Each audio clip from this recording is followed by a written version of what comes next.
A Dinamarca, um país um pouco menor do que o estado da Paraíba, forma, juntamente com a Noruega, a Finlândia, a Islândia e a Suécia, o conjunto das ricas democracias nórdicas. Países que são referência para o mundo por causa dos seus altos índices de qualidade de vida. Só para vocês terem uma ideia, dentre todos os países do planeta, a Finlândia é o que tem o melhor sistema educacional, a Islândia é o país mais seguro e a Dinamarca é o país que tem menos corrupção. E esses países, durante muitas décadas, foram abertos à imigração. E eles até reconhecem o papel que a imigração teve no desenvolvimento das suas economias. Só que de alguns anos para cá, a coisa mudou totalmente de figura. Eles ficaram bastante fechados, dificultando a entrada do imigrante que queira residir em seus territórios. E o destaque maior aqui vai para a Dinamarca, que instaurou uma dura política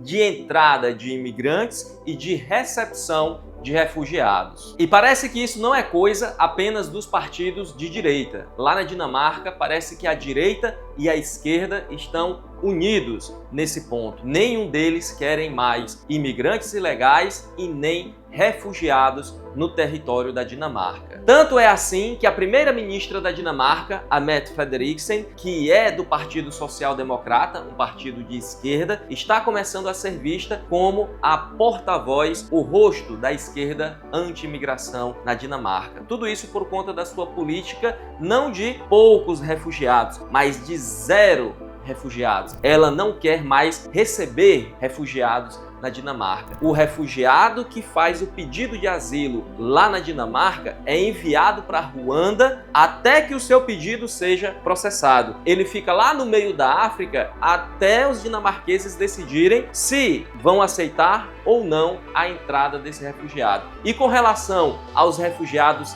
sírios que já estão no território dinamarquês, eles estão convidando esses refugiados a voltarem para a Síria, quando eles analisam que a pessoa vivia em uma região que hoje eles acham que não está mais em guerra, não significa mais perigo para esse refugiado. Ele é convidado a se retirar da Dinamarca e voltar para o seu país de origem. Diante de tudo isso, nós podemos fazer 3 questionamentos importantes. O primeiro deles é o que diabos está acontecendo lá nos países nórdicos para eles deixarem de ser tão receptivos, tão abertos aos imigrantes, aos refugiados e passarem a adotar esse tipo de medidas. A segunda questão é quais são as outras medidas que a Dinamarca, principalmente, está tomando para levar a cabo essa política de zero refugiados da sua primeira-ministra. E a terceira pergunta é: isso vai ser tendência agora na Europa? Os outros países europeus vão olhar para a Dinamarca e passar a adotar essas medidas? Fica aqui comigo nesse vídeo que nós vamos responder essas e outras perguntas.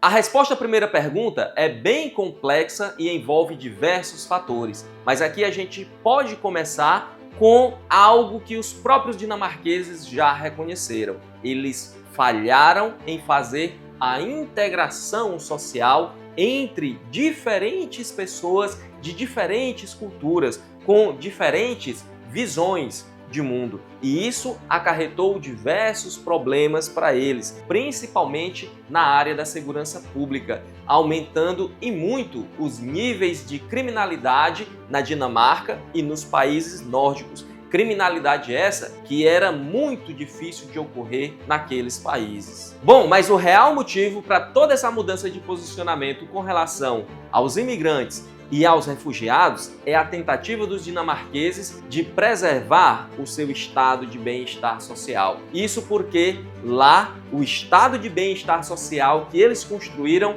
realmente funciona. As pessoas realmente têm acesso à saúde, educação e segurança. Os benefícios que o Estado oferece são muitos e bastante generosos, principalmente para quem quer ter filhos. O governo dinamarquês, os governos europeus, de uma maneira geral, estão fazendo de tudo para a sua população ter filhos. Isso por conta dos baixos índices de natalidade naquela região. Para fazer o seu estado de bem-estar social funcionar bem, a Dinamarca é o terceiro país do mundo que mais investe em saúde e educação, ficando atrás apenas dos Estados Unidos e de outro país nórdico que é a Islândia. Lá na Dinamarca, eles investem 15% de todo o PIB nessas áreas. Só a título de comparação, aqui no Brasil, a gente investe mais ou menos a metade, apenas 8% do nosso PIB. Nesse sentido, com um Estado que realmente funciona, na Dinamarca, o estado de bem-estar social é um grande alicerce para a coesão social. É algo muito importante para manter as pessoas unidas. Eles conseguiram construir um sistema que realmente funciona, em que o indivíduo dá a sua contribuição para a coletividade, sabendo que quando ele precisar, a coletividade está lá para lhe ajudar. E sabendo também que os seus impostos estão sendo bem aplicados. Como eu falei no início do vídeo, a Dinamarca é o país com menos corrupção no mundo. Isso faz com que a sociedade seja muito mais unida, coesa e funcione de forma harmoniosa. Mas para manter um sistema como esse é muito caro. Não é à toa que a carga tributária na Dinamarca chega a 46% do PIB. Só a título de comparação, aqui no Brasil, a gente chega a 32%. Ah, Anderson, pronto, tá aí a resposta. A gente não tem um estado de bem-estar social aqui no Brasil como tem os dinamarqueses, porque a nossa carga tributária é baixa. Então, vamos aumentar a carga tributária para a gente ter uma qualidade de vida que nem a deles. Eu também queria que a resposta fosse simples assim, mas vamos aqui analisar alguns outros fatores. No ranking de liberdade econômica, que é um ranking que mede o quanto de liberdade existe em um determinado país para que as pessoas e as empresas possam comercializar entre si e assim produzir riqueza sem a interferência do Estado, nesse ranking a Dinamarca está em 9º lugar. Imagina aí a posição do Brasil nesse ranking. Para a gente chegar pelo menos perto da Dinamarca, a gente teria que subir pelo menos aí umas 115 posições. Agora você imagine o que precisaria ser feito aqui no Brasil para que a gente subisse mais de 100 posições aqui no ranking de liberdade econômica. A gente praticamente teria que mudar toda a nossa legislação com relação à economia. E é por isso que, mesmo tendo uma carga tributária maior do que a do Brasil, é muito mais fácil as empresas gerarem riqueza na Dinamarca do que aqui. Isso faz com que muito mais investimento vá para a Dinamarca, muito mais empresas sejam transferidas, abertas, surjam lá na Dinamarca para produzir riqueza e assim eles possam ter muito mais dinheiro para bancar um estado de bem-estar social como o que eles têm hoje. E por conta de toda essa liberdade econômica, as empresas na Dinamarca são competitivas em nível global, o que faz com que elas sejam muito ricas e possam contribuir muito mais por meio dos impostos para custear esse estado de bem-estar social. E como a Dinamarca investe muito em educação, lá nós temos trabalhadores altamente qualificados que ajudam essas empresas a serem competitivas em nível global e que por conta disso recebem altos salários, podendo assim contribuir muito com esse estado de bem-estar social sem pesar muito no seu padrão de vida. Até mesmo porque, por conta de todos esses fatores e muito mais, a Dinamarca consegue prestar excelentes serviços públicos sem deteriorar o poder de compra dos seus cidadãos. E no meio de toda essa estrutura que funciona muito bem, você começa a colocar imigrantes e refugiados que têm baixa escolaridade, baixo nível de qualificação profissional e, para piorar, não falam inglês e muito menos dinamarquês. Essas pessoas, quando muito, vão conseguir um emprego que paga muito pouco. Sendo assim, elas vão contribuir pouco também para o sistema, para o estado de bem-estar social, só que vão demandar muitos benefícios por conta da sua situação. E em muitos casos, como os benefícios são muito generosos, compensa muito mais a pessoa ficar desempregada, recebendo o benefício do governo, do que ir trabalhar nesses empregos que pagam pouco. Nessa situação, nós temos a formação de grupos de pessoas que não trabalham e nem falam a língua local. O nível de integração desses grupos com a sociedade dinamarquesa é praticamente zero. Eles acabam se isolando e vivendo à margem da sociedade. E isso contribui e muito para o aumento dos níveis de criminalidade na Dinamarca. E a esse tanto de imigrantes e refugiados, você soma agora a quantidade enorme de refugiados ucranianos que chegaram na Dinamarca por conta da guerra com a Rússia. E isso causou mais gastos, mais benefícios tiveram que ser concedidos, o que sobrecarregou o estado de bem-estar social dos dinamarqueses. E dessa sobrecarga nós tivemos dois efeitos. O primeiro deles foi o início da degradação de todo o sistema. Mais pessoas requerendo benefícios e menos pessoas contribuindo. A conta não fecha. Uma hora o sistema iria colapsar. E o segundo efeito foi que, para manter o sistema, eles teriam que ou cortar benefícios ou aumentar impostos. Cortar benefícios eles não queriam, porque o estado de bem-estar social da Dinamarca, como a gente já viu, é um grande alicerce de harmonia e paz social. E aumentar os impostos também não tinha para onde, porque a carga tributária da Dinamarca é uma das maiores do mundo. Então, eles começaram a restringir benefícios, pensaram bem e chegaram à conclusão de que realmente eles teriam que abandonar essa política de abertura à imigração e à recepção de refugiados. Então, no dia 31 de outubro de 2023, todos os países nórdicos, de comum acordo, assinaram medidas para resolver esse problema. Essas medidas visavam garantir uma saída voluntária dos imigrantes e dos refugiados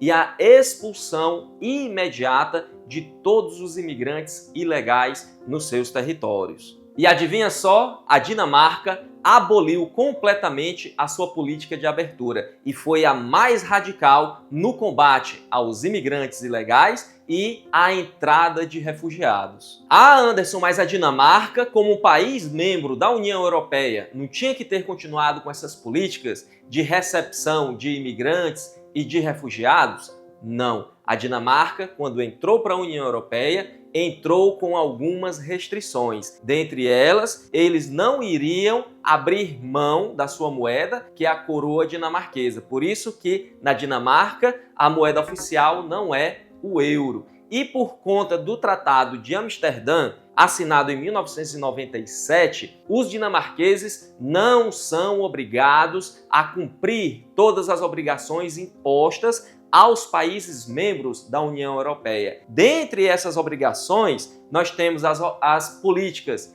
de asilo e as políticas de recepção e acolhimento de imigrantes e refugiados. Por isso que a Dinamarca pôde estabelecer a sua política de zero refugiados. Antes mesmo da guerra na Ucrânia, eles já estavam dificultando a entrada de imigrantes e refugiados. Eles receberam apenas alguns poucos refugiados da Síria por conta da gravidade da guerra naquele país. Bom, essas medidas serviam tanto para tirar esses refugiados de dentro da Dinamarca, quanto também para desencorajar aqueles que queriam entrar. E parece que isso surtiu muito efeito, porque depois disso, a cada refugiado que a Dinamarca recebia, a Alemanha recebia 6. Agora respira fundo, se acomode bem onde você estiver, porque nós vamos começar a falar das medidas mais polêmicas.